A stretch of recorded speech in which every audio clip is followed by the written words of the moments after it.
So building a consciousness of good, how to do that, how to do more of it than what perhaps you've done before. That's the theme today. First time I walked into a Science of Mind church, it was the Atlanta Church of Religious Science back in around, I think it was about 1985. And I went there because I had been in a 12-step program, and my sponsor said, you got to go add some other things to it. So I did, and I got there, and was in the midst of working on a doctorate in pastoral care and pastoral counseling, and I was struggling with the idea that there's all of these wonderful religions, and they all have their stories, and they're all part of some kind of cultural expression of what God is, what life's about, how it works. And I kept thinking there must be something behind that.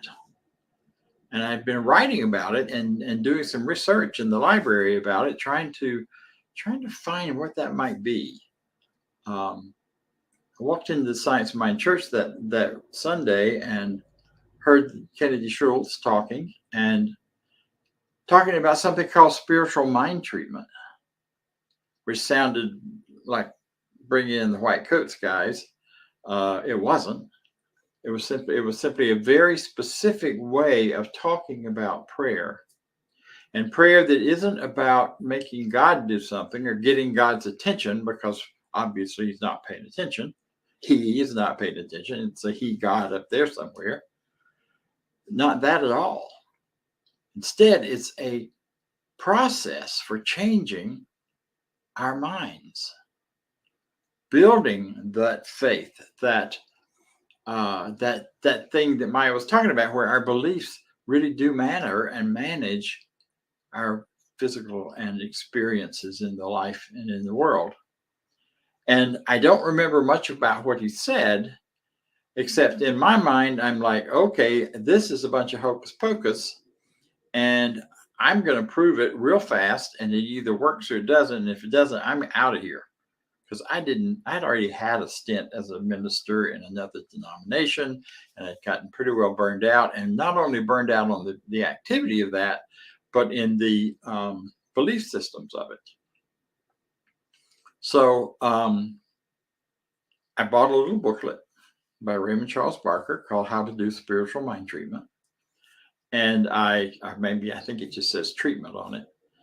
And I took it home and I read it, and I read all about how do you do this? What's the process? What's the system? What's the belief behind it? And I wrote myself a spiritual mind treatment. Up until then in my life, my sinuses had always been congested. I'd never breathed through my nose, not since childhood, without the help of medications.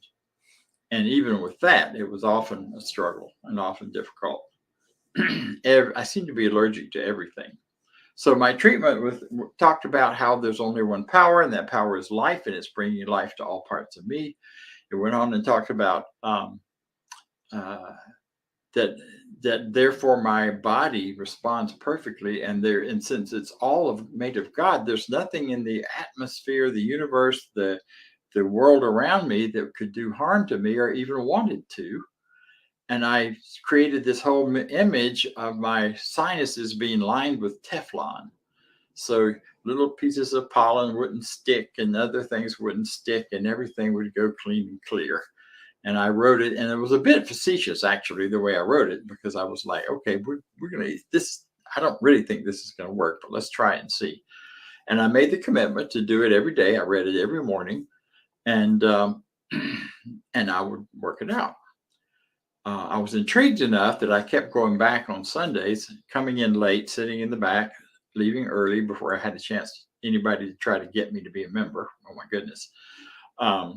Assuming they were after something from me. They weren't. There were about 800 people involved at that time. So one more wasn't that big a deal. But I didn't know that. I was hiding out.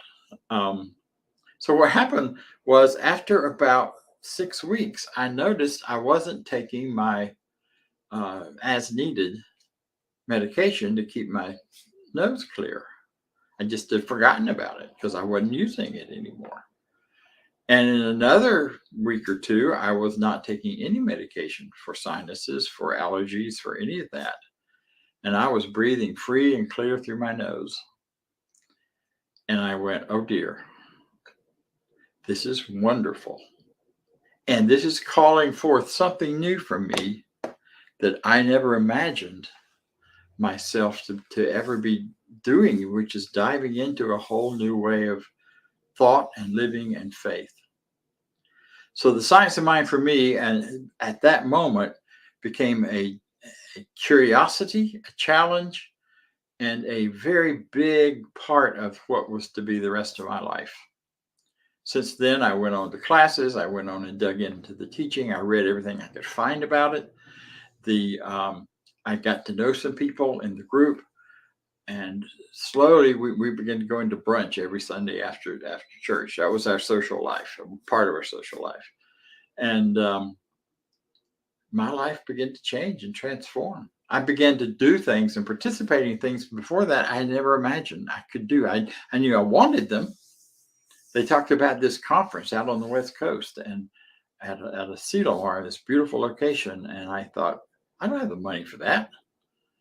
But man, I would love to go. And somehow the next year, the money was there and we went and stood not far from where I'm standing right now, because I'm in Santa Cruz, California, looking out at the ocean. I'm sorry I can't show you because then you couldn't see me. And and there I was. Later in my life, in this teaching, as I grew into into being a minister and being a practitioner before that, I had always dreamed of Machu Picchu. It was the only color picture in my growing up World Book Encyclopedia. We had the black and white version, and there were about 4 or 5 through the whole thing, color pictures. One of them was Machu Picchu. And sure enough, a few years later, there I found myself in Machu Picchu.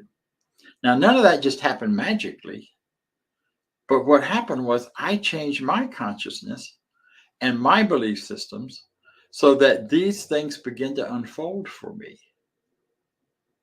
And I've made numerous trips back there since then and to other places in the world, because travel to me is such an exciting thing. There's such a great world of experience and things to see and do and participate in and honor and celebrate and welcome.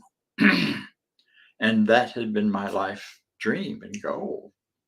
So I'm absolutely here to tell you that it is possible to do what Maya talked about. It's always room for growth. I have not arrived anywhere other than at a greater depth of truth and appreciation for the great mystery that God is, that Spirit is, that life is, even though it is not that mysterious, because it is all that we are and all that we show up as. So I have a couple of things to share with you today about how. I mean, to me, spirituality and religion, I first read about pragmatic religion when I was working on a Master of Divinity degree, and that the idea that American pragmatism says that unless something has a practical application, it's probably useless. Excuse me. Well, I don't believe anything is that really useless. But what is important to me is that our belief systems, our spirituality, our sense and connection with this thing we call God has a practical application and purpose in our lives, to bring greater love, to bring greater freedom, to bring greater prosperity, to bring a greater sense of being alive and well. So I want to share 2 different systems that I have used over these years as ways in which to build and build and build and build this consciousness of good, this expectation that God is good and good is for me right here and right now and always. And I don't have to make limitations on it. I don't have to pretend it's something it isn't. I just have to get very clear in my own consciousness what I believe. So the first of those was something I called PACT, P-A-C-T, to make a pact with myself to do these things in order to live a greater, freer, more full life. And the pact had four letters and therefore four parts. The pact that is the P is pay attention to my thought. You know, and that one takes some learning. If you're new to all of this and you say, well, I know what I'm thinking, but do you really? Do you know where your mind goes when you're sitting at the traffic light waiting for it to change? Or when you don't have anything specifically engaging and involving your mind so that your attention, your thoughts just kind of travel to whatever. And it becomes really important in this teaching to pay attention and learn to pay attention. What is it I'm continuously, habitually thinking about? Am I thinking about, ain't it awful? Am I sitting at the red light wondering if somebody's going to tear open my door and steal my car?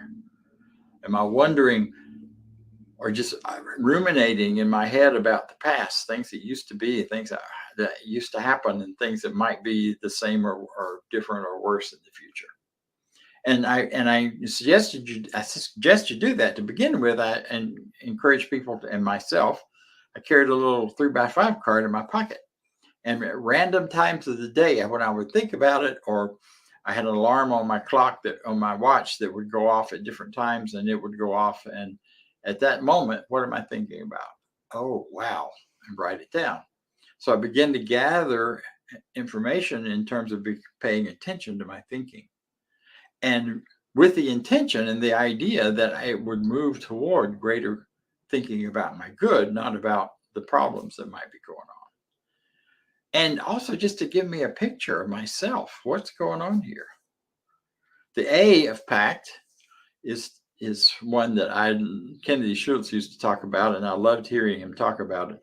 Is like, always speak highly of yourself, especially to yourself.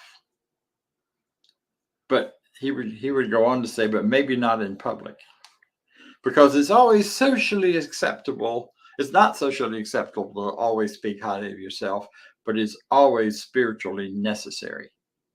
And I really loved that. And I love that idea and began to really work with it, because most of the time I didn't. I still occasionally catch myself saying I'm sorry for stuff that I have no business being sorry for, and find myself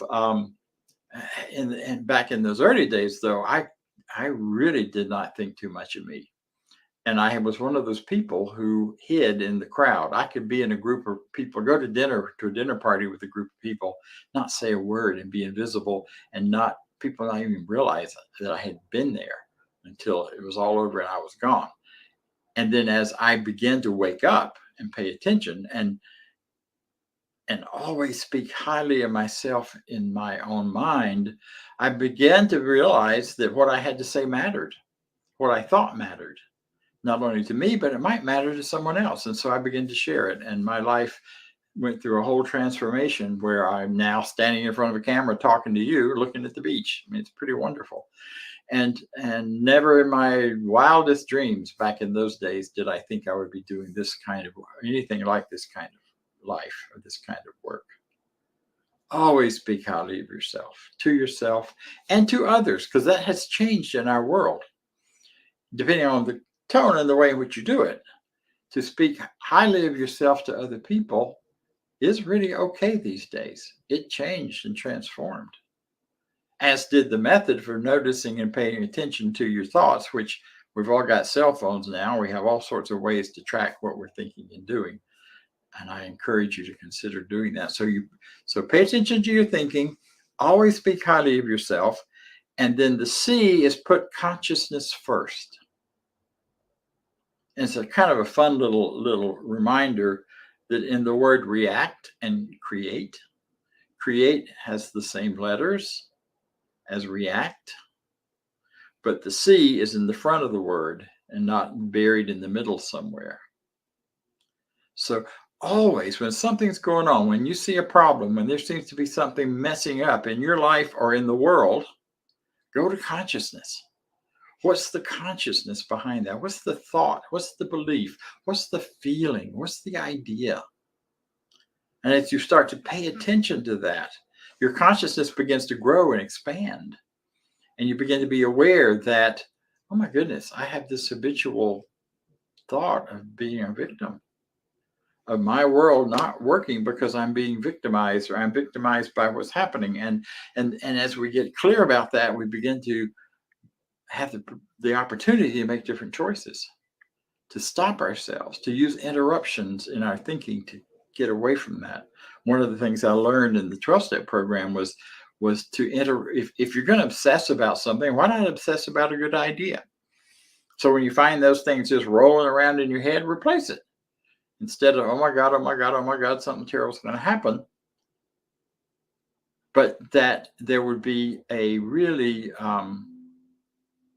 difficult, noisy way to say, God is good. God is good. God is good. I am good. Life is good. Life is good. Life is good. You know, if you start repeating that when you've got one of those squirrels going in your head, it's interesting how soon the squirrel loses interest and you begin to feel better. And maybe you could go back to sleep if it's happening in the middle of the night. So the fourth idea of making a pact with yourself is treat. Learn how to do spiritual mind treatment. It is a specific scientific method for prayer that changes our consciousness, not God's, because God's just fine. God's been doing God for a long time. Everything's doing well. But we are the ones with the challenge. So our versions of life need to be shifted and changed. Spiritual mind treatment helps us change our minds and eliminate those ideas and thoughts and beliefs based on old history and old truth, because the truth is life begins anew in every moment. We know that from quantum physics. We know that from understanding time and understanding how creation works on the subatomic level. It starts brand new every moment, every nanosecond. It looks like it's continuous, but just like the film, you know, you see a film and it looks like it's a continuous moving thing. But on the old film in the old days, and maybe now, there were boxes, and each one was slightly different than the one before it, and each one was separate. That's kind of how life is unfolding for us. That's how the world works. We go through this constant, it is flowing so quickly and so richly and so fully that we don't see the breaks, nor should we. But we can change it on a dime. Because of that, we can turn around and go a different direction. And this is where my treatment with the sinuses came in, and more treatments about so many different things since then. Now, the first time I did this talk or a similar presentation to this at CSL Midtown, Atlanta, our beloved Ross Cheers, who was a practitioner before I even knew about this teaching, and has since made his transition, is no longer with us on the planet, but it's with us in our minds and hearts. He made the statement afterwards. He was always offering me corrections, which was all done in love and done in fun, because we had a lot of fun about that. He came up to me after the service and said, I got another letter for you. It's not a pact, it's a PACS, PACTS. And the S is support. Get support of others who think like you do, who are on a path towards more positive good in their lives, and let them support you. Whether that's a practitioner, whether it's being part of a community like CSL Midtown, whether it's some other thing you haven't thought of. But it's a very necessary part of growing and building, to have the support around you. Someone said to me this last week in a meeting that look at your 5 closest friends, and the 5 people you spend the most time with, that will tell you who you are. Not because you need to do anything about them, but simply because it gives us a picture of where our support network is and the kinds of thoughts and ideas and beliefs that are being supported. So you may need to find a support network that's different from your current one. I used to do a lot of work as a therapist among alcohol and families with alcoholism and other addictions. And one of the first things we do is you got to get into a group of friends, because if your friends are supporting your using, It's not going to help you get sober. It's not going to help you stay sober and find a richer, bigger, deeper life because they don't know how. There's nothing wrong with them. They just don't know. Find a support network, a support, and this community provides that. This is a tight-knit, beautiful community of people who are committed, who love each other, who love this idea of the teaching and want to, and will carry it, not want to, they will carry it forward from this moment. I'm, as you probably know by now, this is my last talk as senior minister. I'm retiring, but this community is not ending. And these wonderful, wonderful people who you've seen some of and who you heard from today with Maya are going forward in building this community. And I'll get back to that in a minute. But before I do, I want to tell you about one other thing.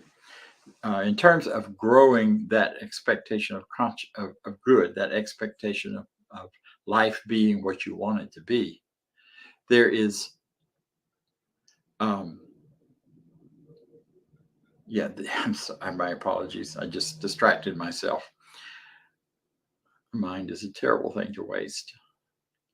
Shiny things. You know how that is. Squirrel. Oh, yeah. Well, coming back to where we are, this other process is called fear to faith. And it's part of a larger co-creation process in which we take a solid look and look straight at those things you fear the most, because fear is what holds us back from faith. Fear is what stands against our faith. Fear is what would say, the fear actually is faith in something we don't want. So if we can look at our fears and shift and change those into a positive idea, then our lives unfold in a more positive direction. So that being true, then, and again, we teach Fear to Faith, Center for Spiritual Living. Folks have access to that information and they can help you. There's some stuff, there was some things about it on the website. I think it's still there. Investigate it, find out. Ernest Holmes said in the textbook, this is not about turning away from what's really happening in ourselves or in the world. It's not pretending there's good when there isn't. It's not about lying to ourselves. It is about looking any discordant fact in the face squarely and looking at it and going deeper into it until you see through it to the greater good. That can be a challenge. It can be a challenge in worldview. It can be a challenge in our own personal views of ourselves. But it becomes less of a challenge when you're always speaking highly of yourself to yourself, because then things start to shift in what they mean and how they make sense or don't make sense. Instead of thinking there's something wrong with me, you begin to realize that my current confusion is simply the opportunity for something more to come forward. Confusion means you're about to step into something greater.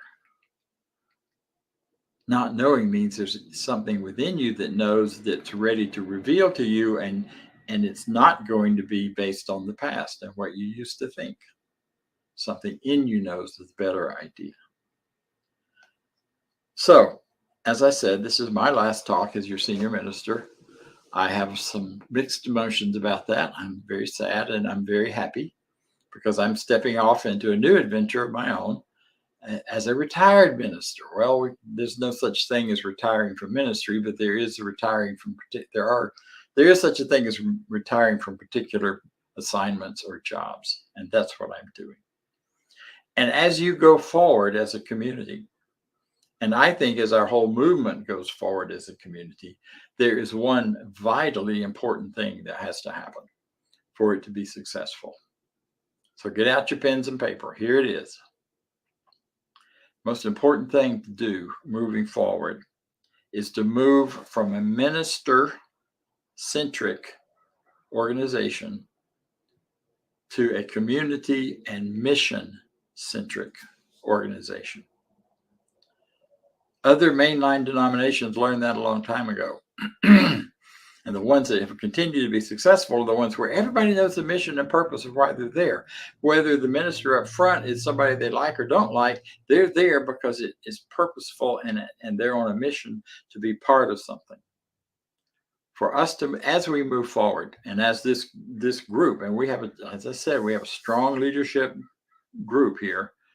that is in the process of defining and redefining what is the mission, and then calling all of you to it.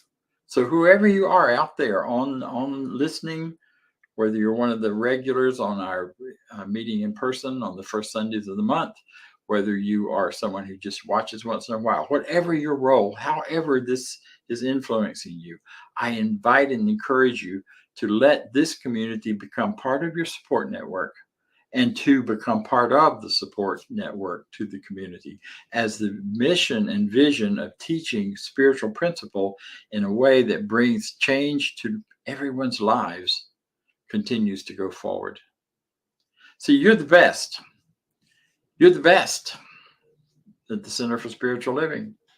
And what we have done over the last 5 years is create this core of strong leaders who've been freed up to bring their gifts in a great and wonderful and powerful way. I encourage you to support it and join it, because as I leave and as you go forward, only wonderful and amazing things can come from it, because you will do amazing things.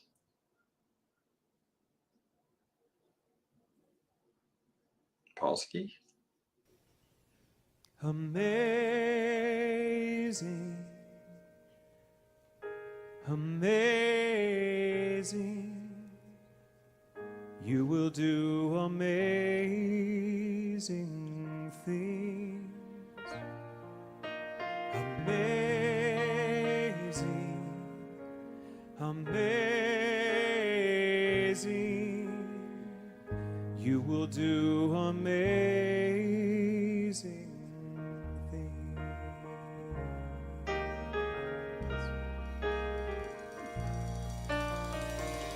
You will do amazing things with the choice each new day brings, and with every step you take, bless the progress that you make.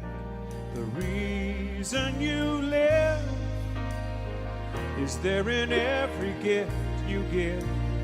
Love your life, love your dreams. You will do amazing things.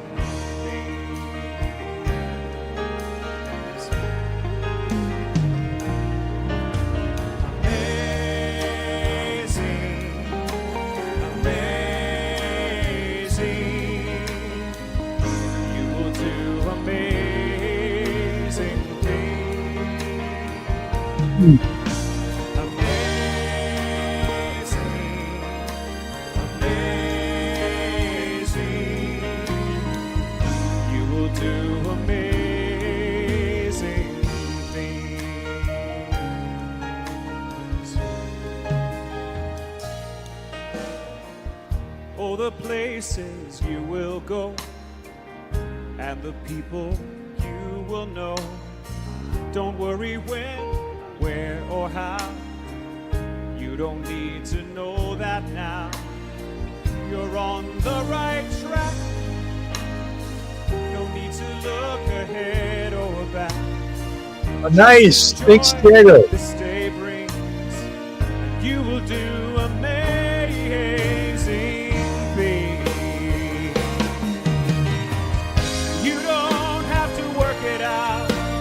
Just stay in the here and now. Let your mind rest for a little while. Sometimes deepest answers come when you're out there having fun. So close your eyes, take a breath, and smile. Amazing, amazing, you will do amazing things. Amazing,